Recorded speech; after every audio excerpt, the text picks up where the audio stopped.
¿Sabían que las tácticas de la infantería mecanizada del Ejército Rojo durante la década de 1950 eran similares a las utilizadas en la Segunda Guerra Mundial? Empleaban los vehículos blindados de transporte de personal, los APC, como taxis de batalla, manteniendo la proximidad cercana a los tanques durante la maniobra. ¿En qué consistía exactamente ese enfoque con los APC? Los APC transportaban a la infantería cerca de los tanques durante el desplazamiento, pero en caso de encontrarse con el enemigo, descargaban a los soldados antes de retirarse a zonas más seguras. Esto contrastaba con la doctrina alemana de vehículos de combate de infantería, donde los vehículos debían permanecer junto a los tanques y enfrentar objetivos más ligeros, aliviando la carga de los tanques y apoyando a los pelotones de infantería. ¿Qué limitaciones presentaban los APC en esa época? Los APC ofrecían poca o ninguna protección contra armas nucleares o químicas, ya que su diseño era abierto o carecían de un sellado adecuado. Además, para que la infantería pudiera usar sus armas, era necesario que desembarcaran del vehículo. Esto nos lleva a cómo surgieron los requisitos para el desarrollo del BMP-1. Los requisitos para el BMP-1 se establecieron a finales de la década de los 50. Se enfatizaba la velocidad, un buen armamento y la capacidad de todos los miembros del pelotón para disparar desde adentro del vehículo. También se buscaba proporcionar apoyo directo a la infantería desmontada en el ataque y la defensa, y la capacidad de destruir vehículos blindados ligeros comparables. Además, se requería que el vehículo protegiera a la tripulación de ciertos calibres de ametralladoras y fragmentos de proyectiles como esquirlas de artillería. ¿Cuál era el armamento del BMP-1? El BMP-1 contaba con una combinación innovadora de un cañón de 73 mm 2A28 Grom y un lanzador de misiles anticarro 9M14 Malyutka. El cañón tenía un alcance previsto de combate de hasta 700 metros, mientras que el lanzador de misiles podía alcanzar objetivos entre 500 y 3000 metros de distancia. De entre todos los prototipos, ganó el objeto 765. ¿Por qué ganó?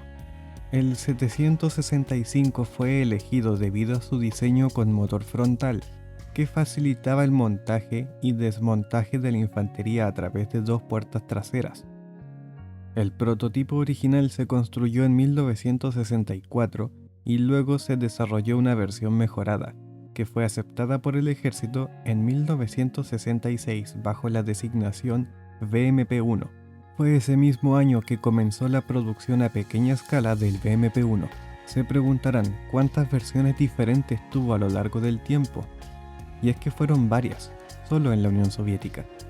La primera serie fue el SP-1, producida entre 1966 y 1969. Luego se reemplazó con el BMP-1 SP-2, que se produjo desde el 69 hasta el 73. La SP significa especificación. En el año 73 apareció la especificación SP3, que era 200 kilos más pesado, producida hasta 1979. Realizaron varias mejoras en la confiabilidad del chasis, el motor y la transmisión durante la producción en masa. ¿Pero fue esta la última versión del BMP-1? No. La última fue el BMP-1P, o SP4, producido entre 1979 y 1983. Venía equipado con un misil antitanque guiado más potente y moderno, el Konkurs. Les pregunto, ¿tienen idea de cuántos BMP-1 se construyeron en total? Por si no lo sabían, más de 20.000 unidades en la Unión Soviética. Y eso no es todo, también se produjeron bajo licencia en otros países, como Checoslovaquia con el BMP-1, Rumania con el MLI-84 e India.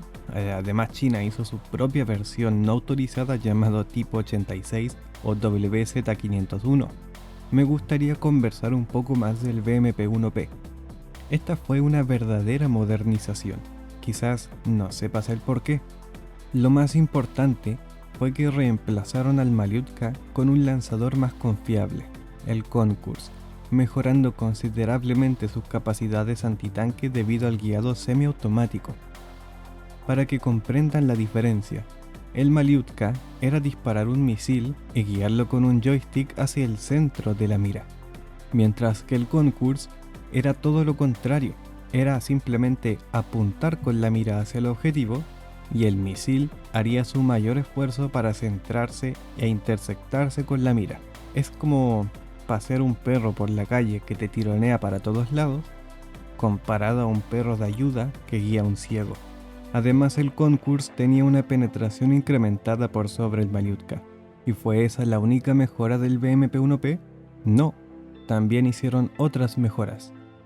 El BMP-1P obtuvo protección contra neutrinos, un producto de armas nucleares, y también un sistema de extinción de incendios para protegerse contra el napalm.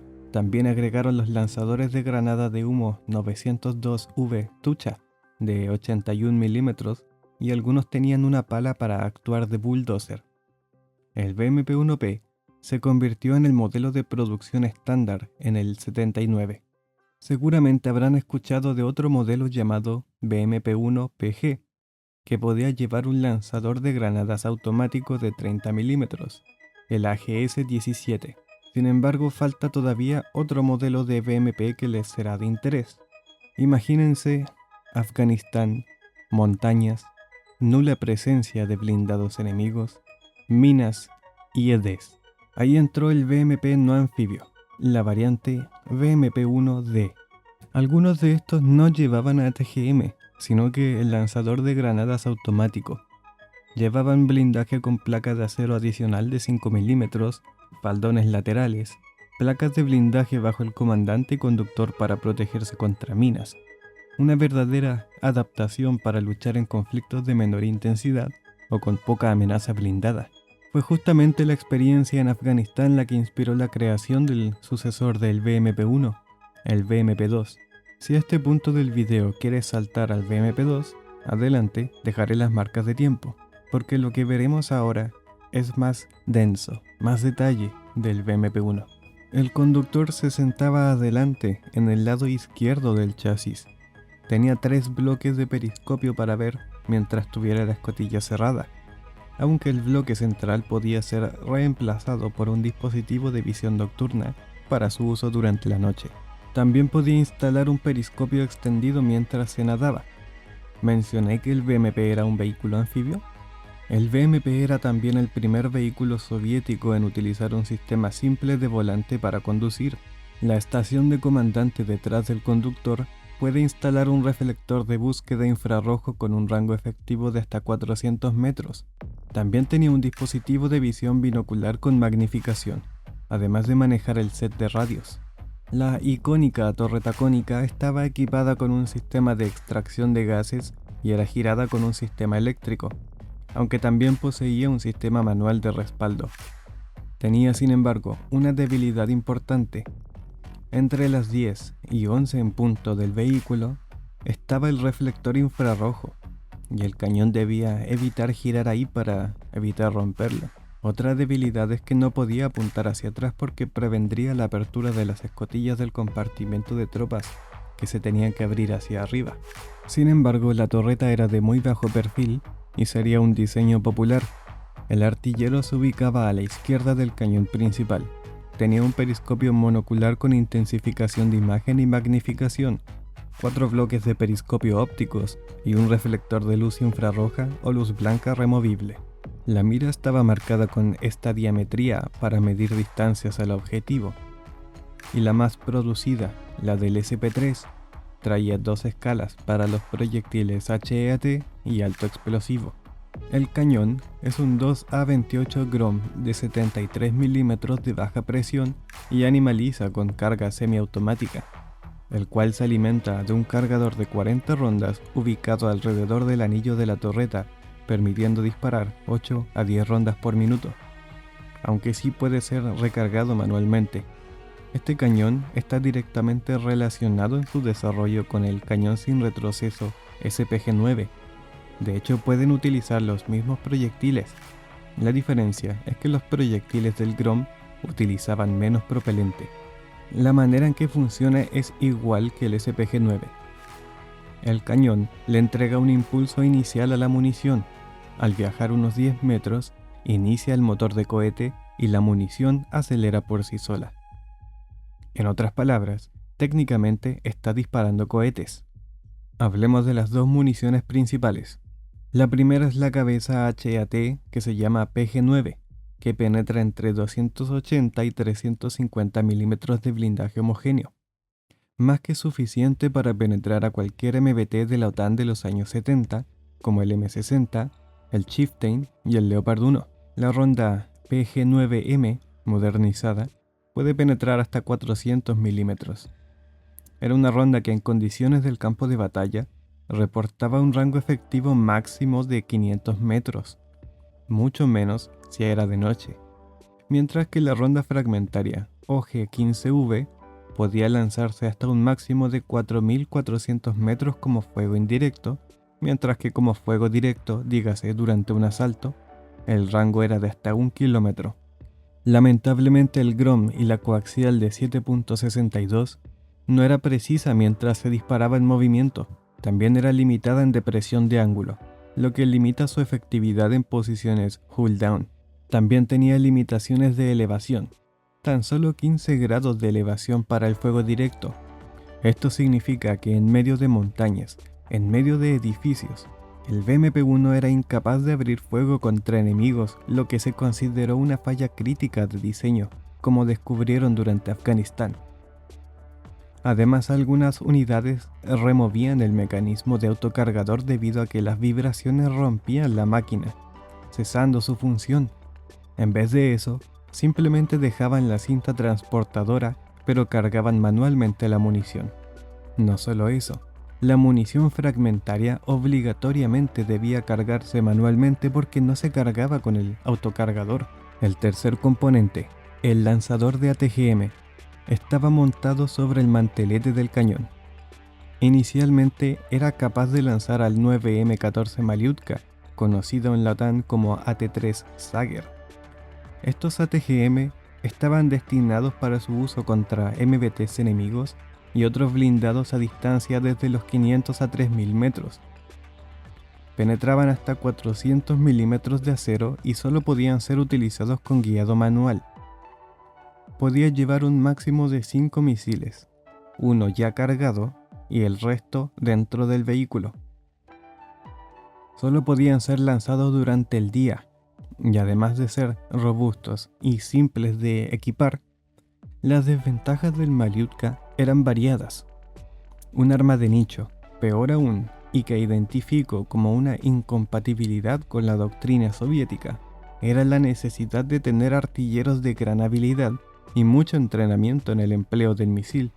La tasa de acierto reportada del Malyutka era de 40 a 50%. Sin embargo, no se podía subestimar su efecto si es que golpeaba. Era una verdadera amenaza para cualquier vehículo contra el cual se enfrentara.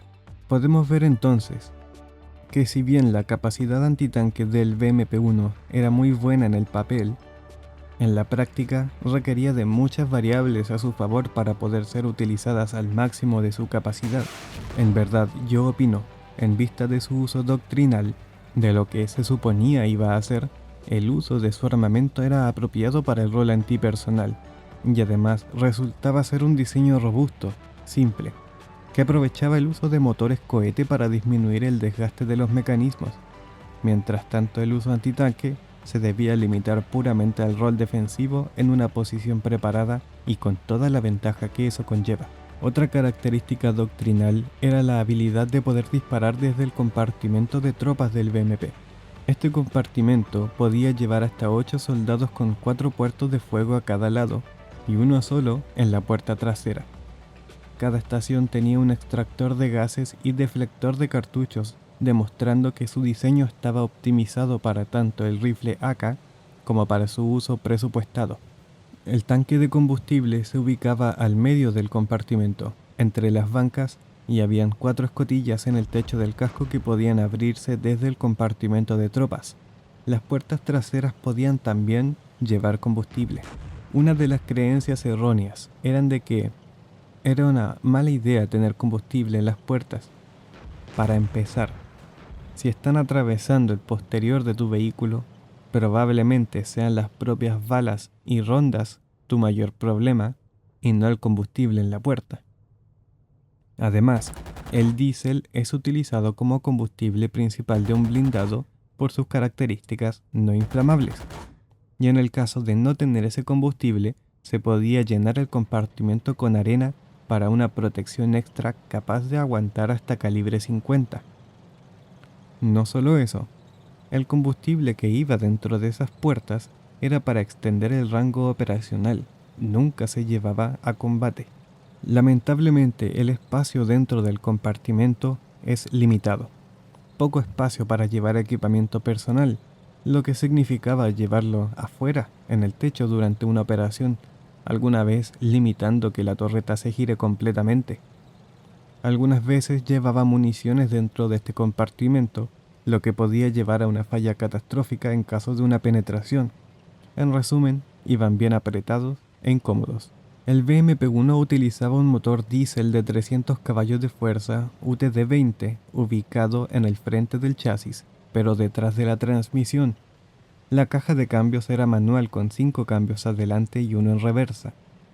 Como se mencionó antes, el sistema de conducción reducía considerablemente la fatiga del conductor, comparado por ejemplo con los típicos sistemas de palancas, como en antiguos vehículos con orugas.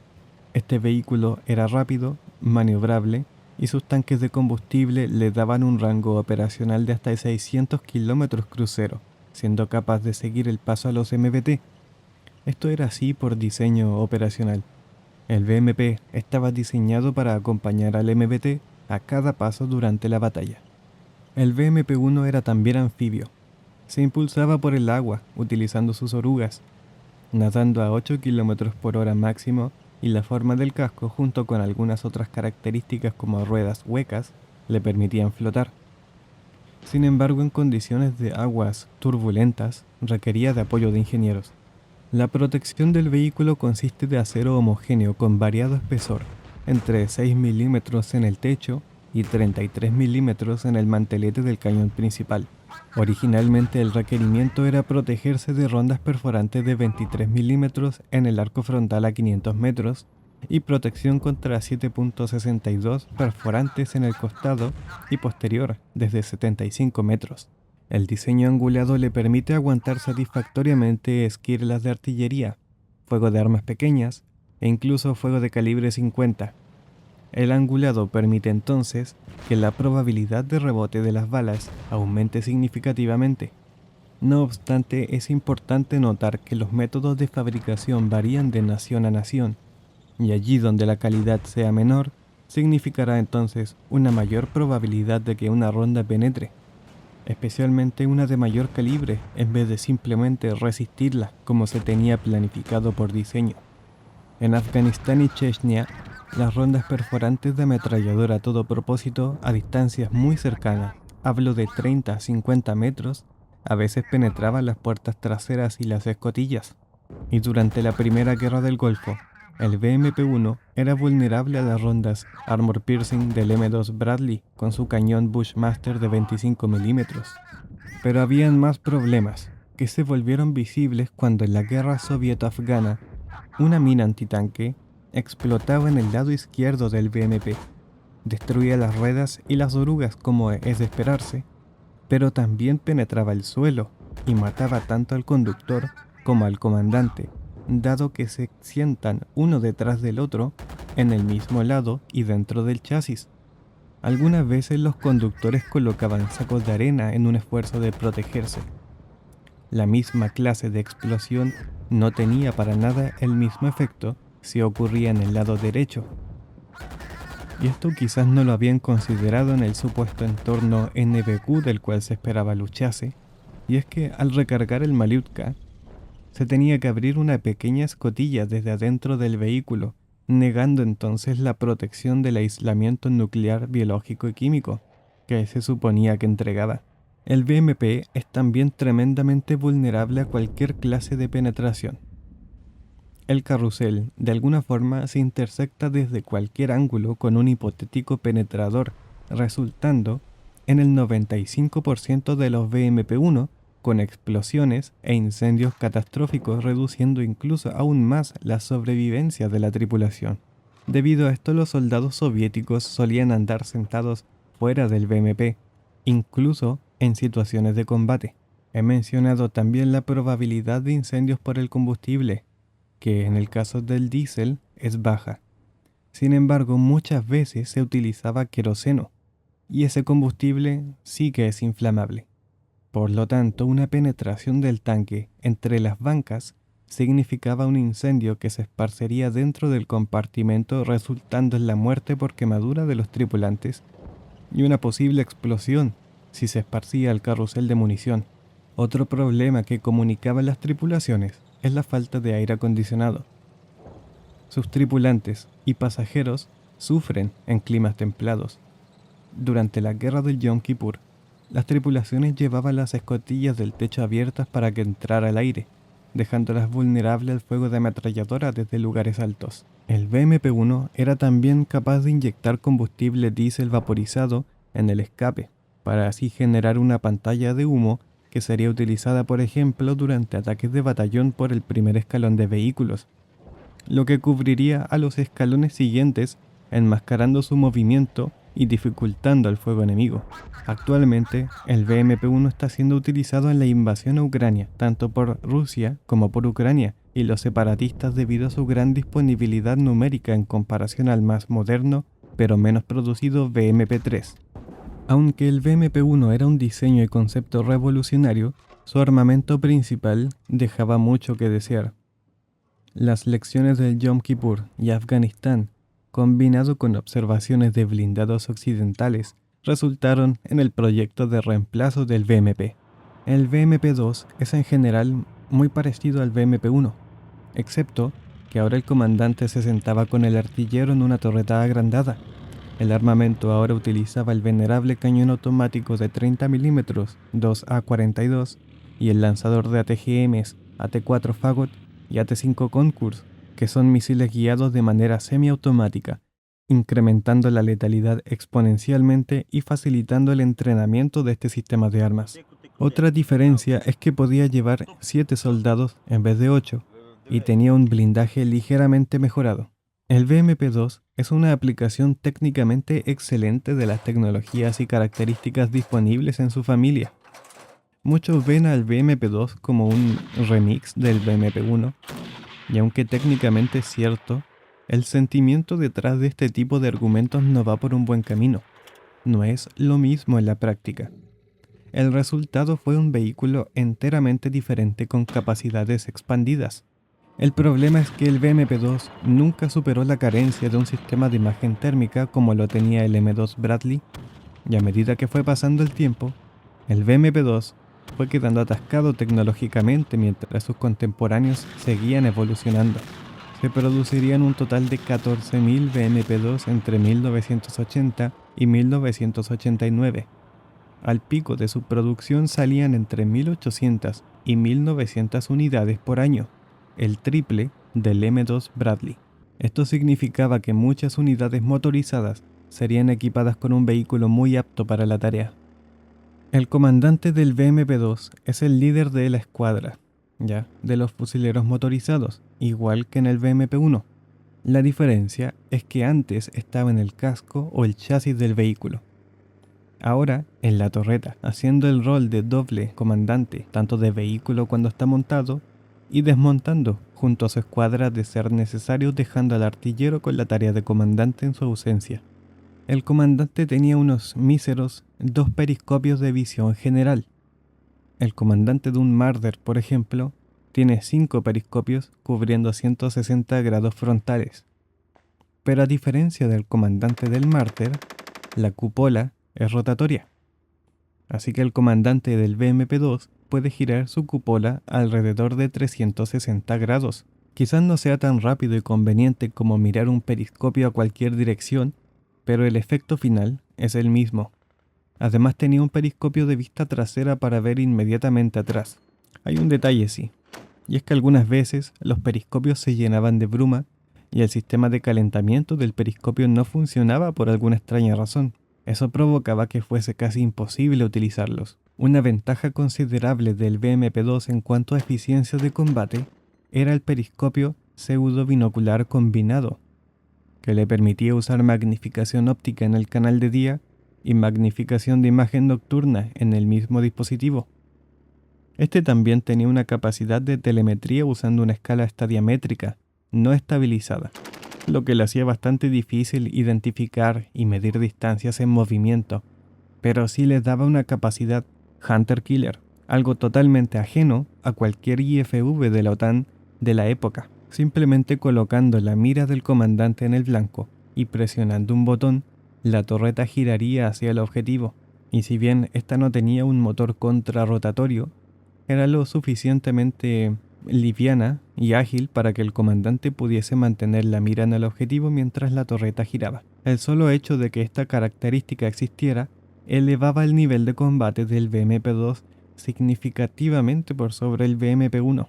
El armamento principal es el ya mencionado 2A42 estabilizado con alimentación de munición doble, que le entrega la opción de elegir entre munición perforante y fragmentaria. Además de la TGM Concourse, el arma tiene un selector de fuego lento y selector de fuego rápido. La munición perforante penetra hasta 15 milímetros de blindaje a 60 grados a 1500 metros, aunque también se desarrollaron rondas de tungsteno APDS que penetran 25 milímetros bajo las mismas condiciones. Una carga típica de combate son 160 rondas perforantes y 340 rondas fragmentarias, con una elevación máxima de 74 grados que le permite al comandante utilizar una mira específicamente diseñada para contrarrestar helicópteros y aeronaves volando bajo. No obstante, la recarga de munición puede ser problemática y puede tomar hasta 2 horas, incluso con la munición ya preparada. Normalmente, el cañón se usa en disparo lento.